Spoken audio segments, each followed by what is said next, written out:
I've always been intrigued to try and picture the actual situation in this short passage from Mark chapter 1.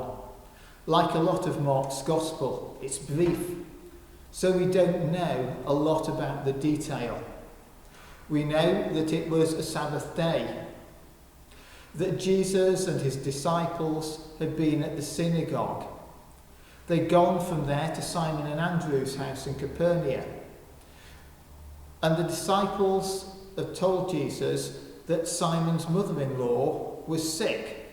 I must admit, I often visualise these four men getting in from the synagogue and finding, oh, there's no dinner. So Simon pipes up, yes, she's sick. And then Jesus heals Simon Peter's mother so that she could wait on them as usual. Well, I don't think that's the intended meaning of the passage. The intended meaning is that there was a need, in the sense that Simon's mother-in-law was suffering. Jesus acted, and the result was a miraculous recovery. And it was miraculous. People don't just get over a fever in an instant and get back to doing their work as if nothing's happened. They generally feel groggy for a period afterwards. Here, by serving the disciples, Simon's mother-in-law was demonstrating the fullness of the healing. The key point is that it was a dramatic healing in relation to a genuine need. When it comes to healing people from the town who gathered at the door, well, we're told even less.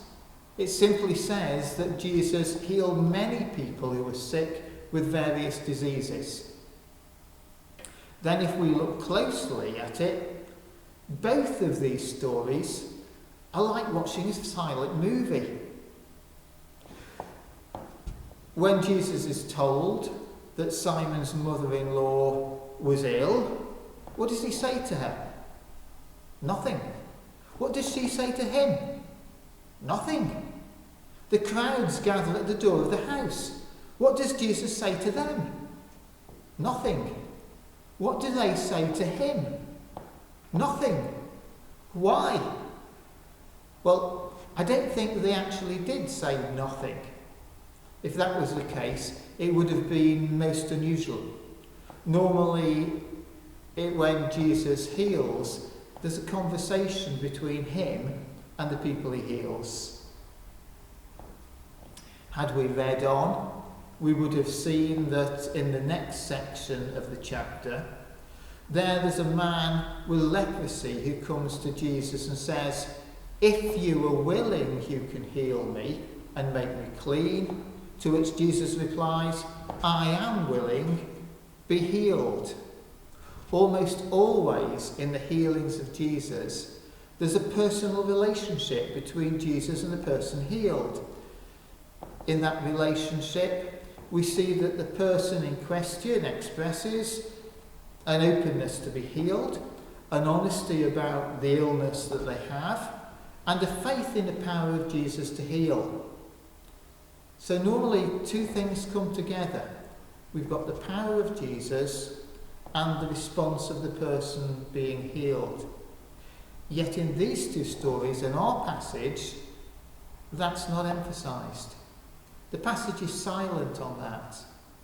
It says Jesus went into Simon's mother-in-law and just helped her up by the hand.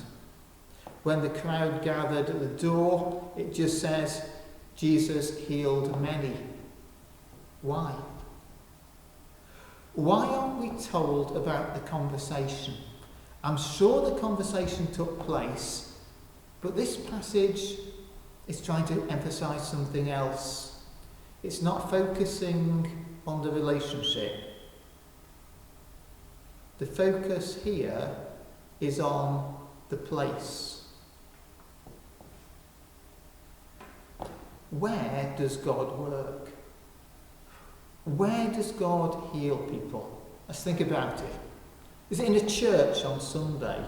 or at home on Sunday, or at other times and in other places? Well, just before this passage that we read, Jesus was in the synagogue on the Sabbath day when he cast out an evil spirit from a man. We looked at that last week. Then he went home with his disciples and healed Simon's mother-in-law. That was still on the Sabbath day, but not in the synagogue. Then verse 22 starts, that evening after sunset. What is significant about sunset? Well, the Sabbath wasn't from midnight to midnight. It was from sunset to sunset. Therefore, it was explicitly after sunset that the people brought the sick to Jesus. Had they brought them before, they might have been accused of breaking the Sabbath. So Jesus healed outside of the Sabbath. And then in verse 39, he went on to somewhere else. Where does God heal? This passage? In the synagogue on the Sabbath? In the home on the Sabbath? Out of the home on other days? And then in other places? What we see is that when Jesus brings the power of his kingdom to change the lives of those in need, he starts in a time and place of worship. But from there he moves out into the world. Perhaps that's not a bad pattern for us today. Expect God to work here in the church on a Sunday, but expect him to work at home during the rest of the day. And then expect him to work outside of the home during the week. And then expect him to go on to work in other places. In this passage, it's the time and the place that's important. I'd also like us to notice that in this work, the disciples had a role.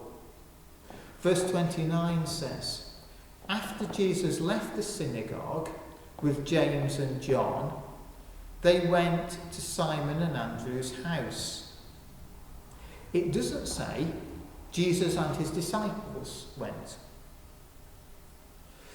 There is not that distinction which we often see elsewhere in the Gospels, Jesus and his disciples. Here Jesus and his disciples are lumped in together. There's a sort of a oneness here.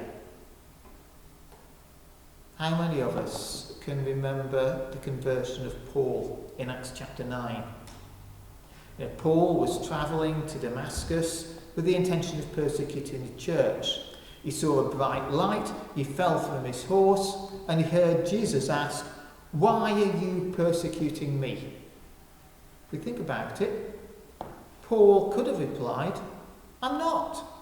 I'm not persecuting you. I'm persecuting the church." But it was clear from what Jesus said that persecuting him and persecuting the church are one and the same. Anyone touching the church is touching Jesus. The two go together. They work together, and one belongs to the other. It's something Paul went on later to teach in a number of his letters when he referred to the church as the body of Christ, with every member having a part to play with Christ himself as the head. And that's what we see here. There's that oneness. It doesn't say Jesus and his disciples, it says they. The disciples are very much part of this work. And that work was to take the good news about Jesus further. In the passage, Jesus got up early and moved on. The disciples were left behind. They had to look for him and to catch up. They went after Jesus and said, "Everybody's looking for you." It's as if they were saying, "Come back." But Jesus' reply was no. He said, "We must go to other towns as well, and I will preach to them too. That is why I have come." The disciples seemed to think that Jesus' work in that place wasn't finished. But Jesus knew it was. Evidently, the disciples had an expectation that Jesus was going to heal everybody physically in that place. It's a mistake some Christian believers make today. But Jesus didn't do that. He still doesn't. Clearly, he could have done so. If we believe that Jesus is God himself, come among us to reveal himself to us, then the creator of the universe can heal the sick. But he chose not to do so. Why? Well, because that was not his primary goal. His primary goal was to preach a message to them. So were these healings then performed to demonstrate the power Jesus had, as a sort of an occasional example of his power? Well, no. In verse 34, the demons who Jesus casts out of people are explicitly forbidden from saying who he is.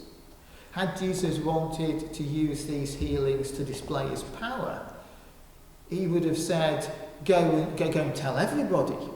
He'd also have done more miracles as a way of saying, just look how much I can do. No, the purpose of these miracles was different from that. It wasn't just to address every physical need or to demonstrate Jesus' own power. The purpose was to display something of the power and the compassion of God. Jesus' primary purpose was to bring salvation, to make it possible for us to come to God. That's our greatest need. That is at the very heart of the Christian gospel.